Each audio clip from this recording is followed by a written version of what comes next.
Right now, behind closed doors in Washington, Democrats are having a complete meltdown. Why?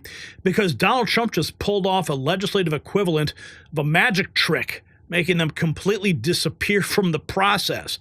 0 Democrat votes needed, 0 Democrat input allowed, 0 Democrat amendments accepted. This is pure, undiluted MAGA legislation that's about to transform America in ways the establishment never saw coming. So what's in this bill that has tech billionaires panicking, like Elon Musk, illegals packing, and working families celebrating? Well, the details will blow your mind, so keep on watching. Now, you know this beautiful bill, Trump's big, beautiful bill. It promises to save American families thousands in taxes. But here's what Democrats don't want you thinking about. While you're keeping more of your paycheck, our food supply chain faces a hidden crisis. The very honeybees that pollinate 1/3 of our crops are vanishing. Just like Trump's fighting to restore American prosperity, Patriot Bee Best fights to restore our bee population.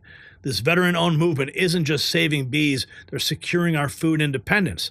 Because what good are tax cuts if we can't feed our families? When you support patriotbeebest.com, you're backing both missions and economic freedom and food security. You can subscribe today with code NEXTNEWS for 25% off. Visit patriotbeebest.com and join the hive that's making agriculture great again. Now, Patriots, what we're witnessing right now is history in the making. Trump's one big, beautiful bill isn't just another piece of legislation. It's the conservative revolution that we've been fighting for since Reagan. And what is the best part? Well, the swamp creatures can't stop it.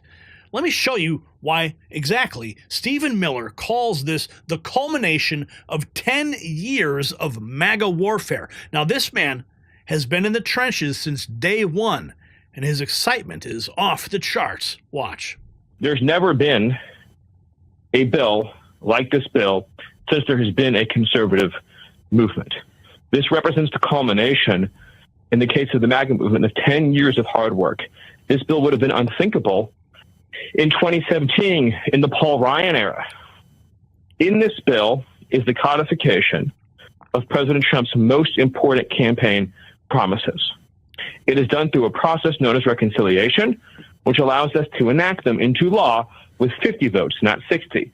No Democrats are involved. There's no trading with Democrats. No Democrats are involved in the writing or crafting of this bill, nor is it written by the Appropriations Committee. This bill is written by the most conservative lawmakers in Congress, people like Jim Jordan. It's written out of the policy-making committees by the Republican members there. So, for example, as has been much discussed, it fully funds the deportation agenda.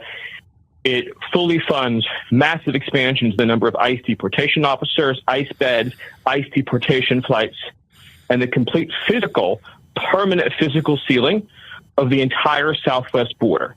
All of that money, all of that funding is provided up front. This was a 10-year plan. In other words, going back to 2017, when Paul Ryan didn't give us the money for the immigration project, for 10 years, we thought, given the chance to do it again, we would put all of the immigration money in the first bill out of the chute up front. That's what this bill does. And also significant additional changes to the administration of our immigration system. For example, there's language in here cracking down on nationwide injunctions. There's language in here raising the fees on foreigners coming to our country so that we can protect the American taxpayer. There's language in here expanding the mission of the Defense Department to seal and protect the U.S. border. And I could go on. Of course, the bill also includes in it every single tax promise that President Trump made on the campaign trail, but in particular, the part of this tax promise is to forge that deep alliance with the working class of this country. No tax on tips, no tax on Social Security, no tax on overtime. So did you catch that? No Democrats involved, none. This is reconciliation at its finest. Only 50 votes needed in the Senate. Paul Ryan could never deliver this. Remember, Paul Ryan, he was the stopgap for the establishment, the rhino that held his position to be the roadblock for Donald Trump. Establishment Republicans could never dream this big, but Trump, he's delivering everything. Steven Crowder, who's been skeptical of big spending bills before, He's calling this the biggest fiscal conservative win in 2 decades. So here's his breakdown of why even fiscal hawks should celebrate. Watch. Is it the biggest win that we've had in 2 decades? Yeah, I would say this as far fiscally for conservatives, it would be the biggest win that I can think of in 2 decades. It's not going to come in one chunk. Why don't you take the wins when you can get them? $1.7 trillion in cuts, tax cuts that actually help the economy grow and go to the number one thing, inflation and price of goods and jobs. That's actually very good for us. Why don't you take the wins where you can get them and go, I know I'm a rational human being. Yeah. I can't stop the debt ceiling from going up this time around. If I wanted to try that, you want to see what the apocalypse looks like, go for it. Unless you have a plan. I haven't heard a plan. But by the way, here's the thing too. We just had Donald Trump, President Trump's approval. I believe it's at 52%, and Rasmussen it's up. And this isn't direction of the country. This is Donald Trump approval. Yeah. It's going up. Trump's approval is going up. Well, he's right though. 1.7 trillion in cuts, plus tax relief that actually helps working Americans. I mean, when was the last time Republicans delivered a win that big? I'll wait. I'll keep waiting. But here's where it gets really exciting. CNBC, they just reported that our trade deficit got cut by more than half. And the numbers don't lie. Trump's economic policies are already working before this bill even passes. Watch. On the trade balance, and do remember, last week's advance only included goods. This one includes goods and services, comes in at minus 61.6 billion. That's about 5 billion less than we were expecting in terms of the deficit, but it does follow a revised 138 billion with a minus sign that was 140 billion, and that of course was an all-time record trade balance of goods and services. And as you can see, it has now been cut by more than half, and the big drop in imports seems to be where everyone's pointing. The big news there is how much it bolsters GDP. Just look at Atlanta Fed GDP now, which is at 4.64%. GDP at 4.64%. When Biden left office, we were headed for recession. Now we are headed for a golden age. But the establishment can't handle prosperity, and that's why Elon Musk is melting down. Now let's talk about what's really in this bill. Full funding for the deportation force. Every penny Trump needs to remove every illegal alien. The entire border wall system, not just patches, but it's complete coverage from sea to shining sea. And ICE gets everything. More agents, more detention beds, more deportation flights. Yeah, but it's not just about enforcement. HHS Secretary Turner just explained how we're finally adding work requirements to Medicaid. Imagine that. Work requirements? Yes, no more able-bodied adults sitting at home playing video games while you pay their bills. Watch. One thing that the Republicans in the House were not able to change because it was just too heavy a lift, Congressman Chip Roy really pushed for this, couldn't make it happen, is that under the Obamacare Medicaid expansion, the states, for every dollar a state spends on Medicaid, they get $9 from the federal government. And for the very disabled, the needy, pregnant women, elderly people, they get $1.33 from the federal government for every dollar. And that is how we are compassionate individuals, all of us. We're a benevolent society, but again, the people in need are the ones who are not being supported, and it's the people who are literally playing video games in a recliner every day who get more money. Exactly. And it's that way in housing. Exactly. You think about people that come against this, but it's common sense compassion. Common sense says that if you are able-bodied, if you are able-minded, you need to work, and particularly if you're receiving government subsidies. And so, again, historically, both Republicans and Democrats have been for this, and I think the time is now, the season is now to implement work requirements, to implement, time limits, to help the American people to change the trajectory of their lives, and particularly, David, those that are on government subsidies. It's common sense returning to Washington. If you can work, you will work, period. It's not cruel. That's compassion for taxpayers and tough love for freeloaders. And the tax cuts? Oh, the tax cuts are beautiful. No tax on tips. Waitresses and bartenders keep every penny. Yeah, think about that. No tax on overtime. Work harder, keep more. No tax on Social Security. I mean, why the hell are we taxing Social Security to begin with? Seniors are finally going to get relief. This is blue-collar economics at its finest. Senate Republicans are unified like never before. Watch Senator Barrasso explain how this bill stops the largest tax increase in history while securing America. Watch. Republicans are committed to a safe and prosperous America. And that's what this bill does. It provides for safety as well as prosperity for the American people. We shared with the president the fact that the American people trust the Republicans much more on the economy than they do the Democrats. And this bill does what the American people want us to do. And the number one and most important thing is that this bill prevents a $4 trillion tax increase, which would be the largest tax increase in the history of the country. Democrats want that tax increase to come into place. Republicans are going to stop it.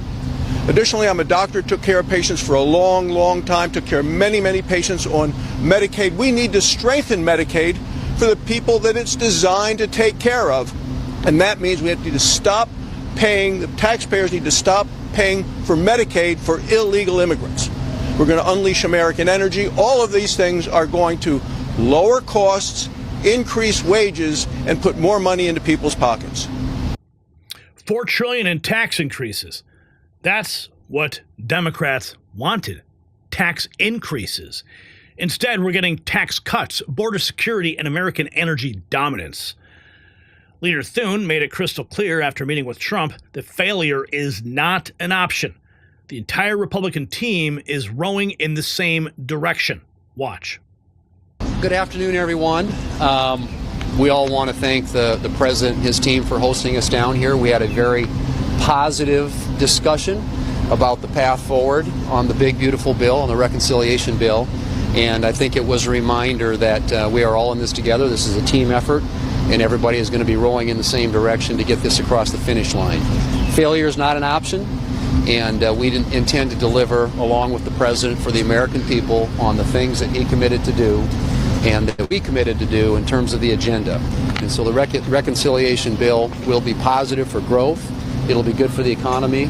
It'll create better paying jobs. And we intend on energy, on national security, on spending reductions, on tax policy, on border security, all of those areas to address the issues the American people care about to make them more safe, more secure, and more prosperous.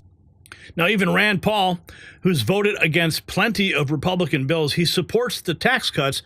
Sure, he's worried about the debt ceiling, but he knows these policies will supercharge growth. Watch. Our friend, Kentucky Senator Rand Paul. Senator Paul, as always, good to see you. Thank you. Thank you. So President Trump has a disagreement with you, or you with him. He says you're always voting no. You deny that. I know you endorsed Mr. Trump, even though it was after the election. But are you always voting no? Are you Dr. No? Well, I do recall voting no on 2 of his impeachments, and I think he was okay with those no's. Yes. I do recall voting yes on his cabinet. I do recall guiding through Kristi Noem through my committee to be appointed in very quick fashion. So I think I've been quite supportive of the president. But I think in some ways we're talking past each other. So, for example, I support the tax cuts. I don't think the CBO is right. I think and agree with Art Laffer that you can reduce rates and get more revenue. I think that's what happened in 2017. I think the tax cuts have largely paid for themselves. I think renewing tax cuts that already exist, it's ridiculous to say that somehow that is going to cause a new deficit when they're just simply keeping the same policy. The disagreement I have is not over that. I don't agree with the CBO at all on all that nonsense on the taxes. I think spending cuts could be more, but even that, I'm willing to take an imperfect bill that doesn't cut spending. What bothers me and what indicates that the deficits will roll on no matter what your fancy calculations have done for us, Larry, they want to raise the debt ceiling $5 trillion. This year, it will be $2.2 trillion, and that was voted on by mostly Republicans, not this Republican, but most Republicans in March voted to continue the Biden spending levels. So when we get to the end of the year, $2.2 trillion, but they want to raise the debt ceiling $5 trillion. So they're anticipating at least that much or more. I hope you're right. I hope the deficits go down. But why are they wanting to borrow $5 trillion if they really believe the deficit is going to go down? Okay, so let's take a look back at the House side, okay, because Thomas Massie, he didn't like the bill at all. Of course, it's already passed the House, moving to the Senate side. So, but just remember this, okay? Massie voted for Ron DeSantis, okay? There he is with Ron DeSantis. Everyone's bringing up that point. Laura Loomer says, I'd like to remind everybody that Massie endorsed DeSantis for president. Rand Paul refused to endorse Trump. Massie and Paul both opposed the big, beautiful bill. Now DeSantis has sent out his email attacking Trump. I wonder if Elon Musk is going to fund it. What? I wonder if Elon Musk is going to fund Casey DeSantis' gubernatorial campaign. I will be watching closely.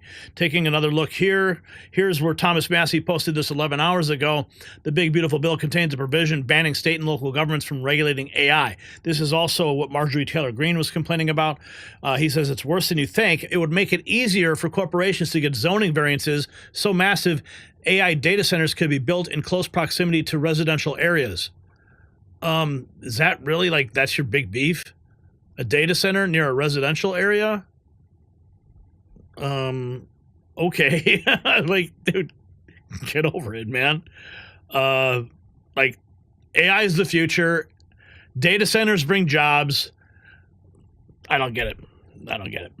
Whatever. Okay, so let's cut to the chase. The bill represents total victory. Every campaign promise funded.